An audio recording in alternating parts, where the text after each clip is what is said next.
Hey everyone, and welcome back to Travels in Tranquility. I'm Lauren. I'm Devin. It's Devin. And Octavian's over there on the floor. Yeah, he's licking his ears. Oh my god, it's so stinking cute. Anyway, today we're bringing you a video to kind of wrap up our recent vacation, and to talk about combining a theme park vacation with a cruise vacation. So if you've kept up with our channel, we recently went down to Florida and we did 4 days at the Universal Studios theme parks and then a 3-night cruise on board Royal Caribbean's Allure of the Seas. Yeah. It was great. Devin keeps staring at the cat. Yeah, sorry, I'm very distracted. That's what he's looking at when he's very looking distracted by the boy. Camera. He left, so now he's done. He's in the shade. So we wanted to talk about like the pros and cons from our experience of whether or not we think like it's a good idea, whether we do it again, that kind of thing. So let's start positive. Let's talk about the pros of combining the two vacations together too. I keep putting my hands up, but I'm putting them like way over there and you can't see. So pros. It was fun. Yes, it was fun. Definitely.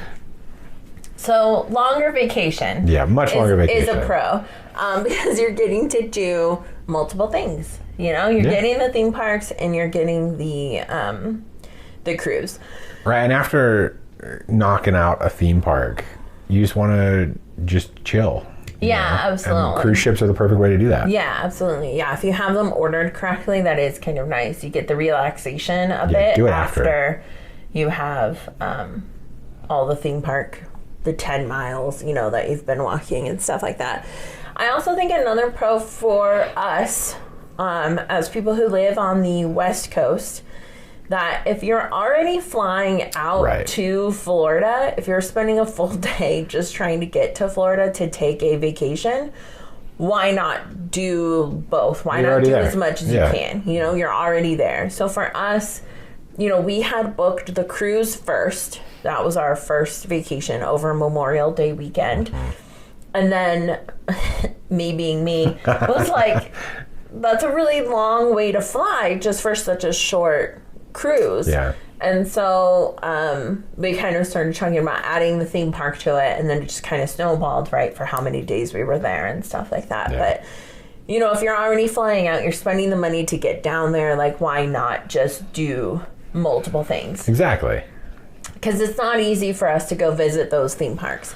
Well, and we're in a weird spot in the U.S. as well. Because, like, we're in Reno, and technically we have an international airport here, but Reno doesn't fly direct to too many places unless you're like western side of Canada or Mexico. Yeah, you know, and so every time we go somewhere, it's more expensive to fly from Reno. It takes longer to fly from Reno because there's always a connection flight, and it's usually at SFO, DFW, or Denver, and then you have to connect to wherever else you're going, and it just makes bookending trips with literal travel days because we're landlocked in a friggin' bowl. And like taking into account the time change, you know, the East Coast is 3 hours ahead of us, so like that adds to our travel day. We're losing so many hours just because we're moving time zones like that. Right.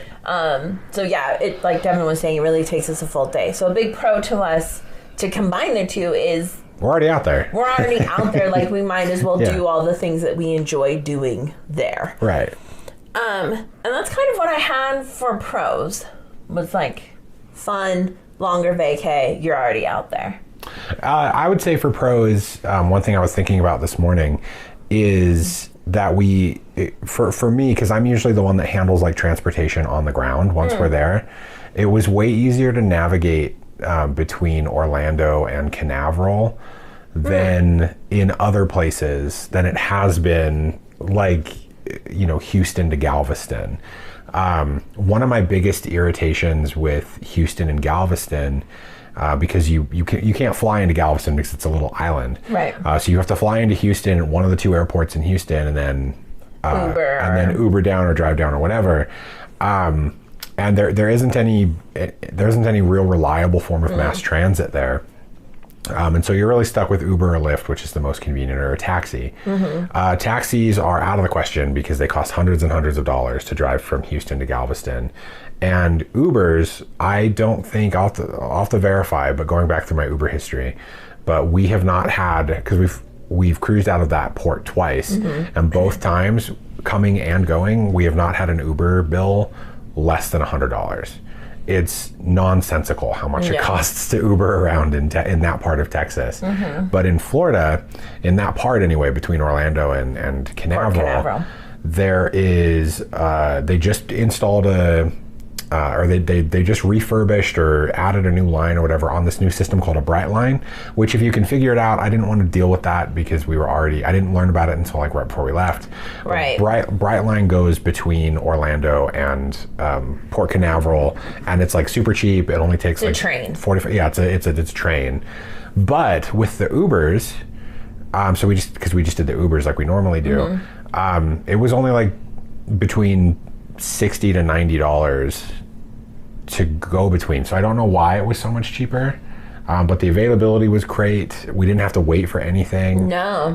The last time we Ubered out of Houston, I think we waited almost a half an hour for our Uber from the airport to get to where we needed to go, which was a big pain in the neck because I think that was the time people kept picking us up and then canceling. Yeah, because they saw how far we were going. Right, because I mean, and I'm not comparing them for no reason because the distance between Houston and Galveston and Orlando and Canaveral are about the same. Yeah. And so it's just interesting for me, like how different that portion of the travel was. Yeah. So I appreciated that. That's fair. That's absolutely fair. So talking about some cons, some like bad things maybe about combining the two things. I will say this is Octavian, by the way. That's who he was rolling in the sun. He's a big gray boy. Some of the cons, longer vacation, like that can be seen as a con. You're away from home longer, you're away from work longer, and that can be difficult to manage. And you just have to pack more stuff, perhaps, because you are doing two different types of vacations. You might have more luggage to deal with and that kind of thing. Right, and then like things come up, you know. A perfect example is our Iceland trip, and please go back and watch those videos because nobody's watched them apparently. We were there for 2 weeks, and both Lauren and I ended up getting sick. Like the middle of week 1, and so for the bulk of the trip, we were sick, which was really annoying. Right. And then we got sick, and we still had a week and a half to go. Still had a long time to go. Yeah. And so like if you were going to take a trip like this, if you get sick during theme park days, you still have a week to go. Right. And a whole separate part of the vacation still not even touched. Yeah. Absolutely. So that could get in the way. Like life could get in the way and make those longer trips a little bit more difficult.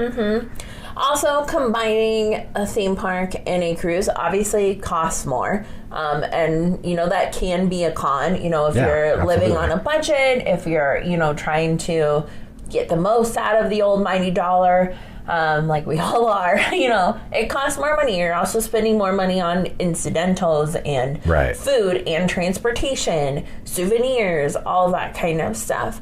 So you are spending more. Luckily with a cruise, if you plan well, you can pay for a lot of the cruise ahead of time. Yeah. If you prepay for your tips, if you buy the drink package, if you get the internet package, if you pre-book your excursions and stuff like that, that can take care of some of that stuff. But you still may be spending money on the cruise, right? There's always incidentals. Yeah. Like popcorn for the ice show. You add another meal that you want to do. Yeah. I mean, we prepaid for everything on that cruise, and we still walked out of there with a $250 bill. Right. We still buy things. And we don't drink alcohol. We didn't get any of the drink packages. We don't gamble. Stuff happens. Yeah, it happens. And then another con is that Devin kind of touched on this a little bit with the whole sick idea, but by the time you get to the second part of your vacation, you might be really tired. Right. Yeah. We're both in our 30s, and so, doing theme parks is a lot as you get older. It's a lot being in the sun, all the walking. Takes it out of you. And then by the time you're getting to the second half of your trip, the cruise, you may be a little pooped. And so you may not have as much energy to stay up as late as you want, to run around the ship as much as you want to get off and do all these crazy excursions or whatever like you had hoped. And so, you know, that might just be a con, that you're a little bit more tired. Yeah. Yeah. And that's all I really had for cons. Anything else you can think of? No, honestly, I Do you want to get to final thoughts? No, I can't think of too many cons just because it's vacation, you know? Right. And so, right, those are little things. Yeah. Things that you already kind of know going into a vacation. But there are things that could interrupt cons, it. Yeah, right? Yeah. So final thoughts on combining a theme park and a cruise. This was the first time that we've done it. Yeah. So I want to hear like your final thoughts overall, if you think it was worth it, and then if you would do it again. Cool. Yes, it was worth it, and I would do it again in a heartbeat. Yeah. So yes and yes. So it's we talk about budgets and we talk about like, you know, getting the most out of your money and all of that stuff. I think for anybody that's watching this, you if it's not already apparent, like we don't have children. You know, we both have jobs that we're thankful that are allowing us to do these things. And all of that stuff. And so I know that is not the case for the vast majority of people that are watching these videos, and like maybe this is the only trip you're doing through a year or whatever. And so if you're planning it smartly, and probably a poor choice of words there, if you're planning it, you know, far enough ahead of time that you're able to make it work, you can do things like go through Costco Travel and book, and then book through, you know, book your cruising. Like Lauren said, you can already pay your cruise off in increments. If you do all of those things, you don't have to pay it off all at once, which is supremely helpful for us, because it's not like we're made of money either. We still budget, not in any way, shape, or form. No, we're both public servants too. Right. So like, you know, we do not do not make a lot of money. I'm a teacher. He's a social worker. We just don't have we still budget. We don't have the added budgetary constraints of like state taxes for Nevada or children or, you know, things like that. So we're able to be a little more flexible with stuff. But you know, if you pay it off ahead of time, you know, go through those things that allow you to do that. Absolutely. And things like that. And so, but I do think if this is like your one thing a year, if you're a family, if you're the prototypical family of 4, this is your one trip per year, you know, the kids are off of school or whatever, and you've got your PTO, absolutely. If you can manage it, do it, because this is not only going to be something that, will allow you to spend more time with the people that you love, but it'll allow you to see different parts of the world and different venues of things that you may not get to if you have to break it up into multiple trips throughout the year. And it'll make lasting memories for you and your whole family, to be able to say that you did these things. Yeah, absolutely. I agree with Devin. It's a yes and a yes from me. I did really enjoy the trip. I thought it was great combining both parks. I really enjoyed the Universal Studios aspect of it. I enjoyed our cruise vacation. And I think it's a nice combination to do if your cruise is short. If you're doing like a 3-night cruise, adding on a couple of days where you're doing something else makes it where I think it's like a nice solid set. Now, I would say for our particular vacation, we probably don't need 4 days at Universal Studios theme park. I would say maybe 2 days at the theme park for Universal Studios. Disney is obviously like its own separate thing. We're only talking about Universal Studios because that's our experience. I would say 2 days at Universal Studios, so you can make the most of both parks, see all the rides that you want to see. And then a 3-night cruise. Yeah. So then you're there. Your vacation is kind of like a nice solid 5 days. For us, we'd have to have a full travel day ahead of the vacation. So it would be like 6 nights or 7 nights or something like that. But I think that would be kind of ideal. Yeah.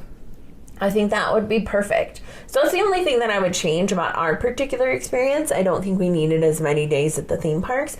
It just kind of worked out with a Costco package that we got, that we had 4 days, and that time-wise it kind of made sense for us in this situation. With the sailing date and all that. Right. But yeah, I think in the future. I think you're totally right. I would maybe swap it to be like, 2 days in the park, 5-night cruise afterwards. Sure. Maybe make the cruise a little longer. I think anywhere from like a 3 to a 5-night cruise, I think would be good for blending land and sea together. I think a 7-night cruise might be too much. Unless you really have the funding, the time. PTO and stuff like that, then I mean, fuck it, like go buck wild, like live your best life, right? Obviously that would be amazing to be able to do big vacations like that together. Like when we spent 2 weeks in Iceland, it was like we were fucking going for it, like we were like trip of a lifetime. The trip of a lifetime. Like we wanted to be there for those 2 weeks. So obviously that's great. But I think for us personally, for our situations, that would be kind of ideal. Yeah. I do think it's overall worth it. I think it's fun to get a little bit of both. I agree. It was great. And it made, like I said, the pros, it made it worth it to go all the way to Florida, that we got to do both of those things in one vacation. Right, because if we just wanted to do a really quick cruise or something like that, or just a theme park, we have all of that stuff over here on the west coast as well. We could, if we just wanted to do a quick cruise, we could hop over to San Francisco and take a princess cruise. Or go to LA. To Vancouver, go to LA and do Navigator.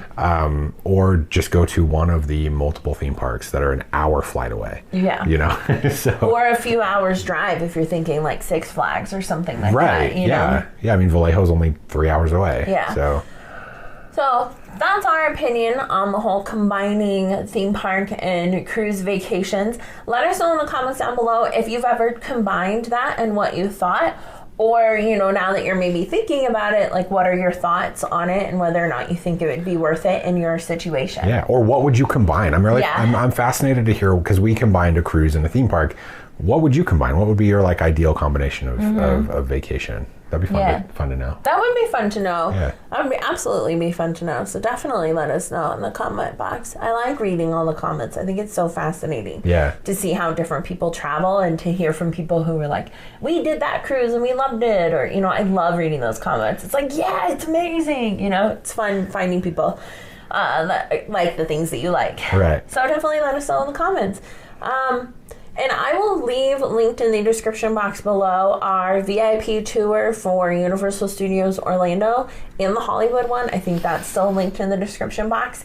But you can also find all of our vacations on our YouTube channel. You can see them all in the various playlists and stuff like that if you want to look for a specific ship or location. Or Iceland. Our playlists aren't organized by that, so there is an Iceland playlist if you want to see all those videos.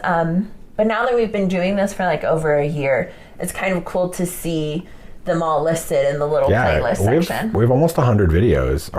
By the time this comes out, we may have actually gone over 100 videos. So definitely check them out. We'd appreciate it. Yeah. And it's, again, fun to hear from you in the comments. So stay tuned to our channel. We have a lot more stuff coming. I think this is the last video in this vacation series.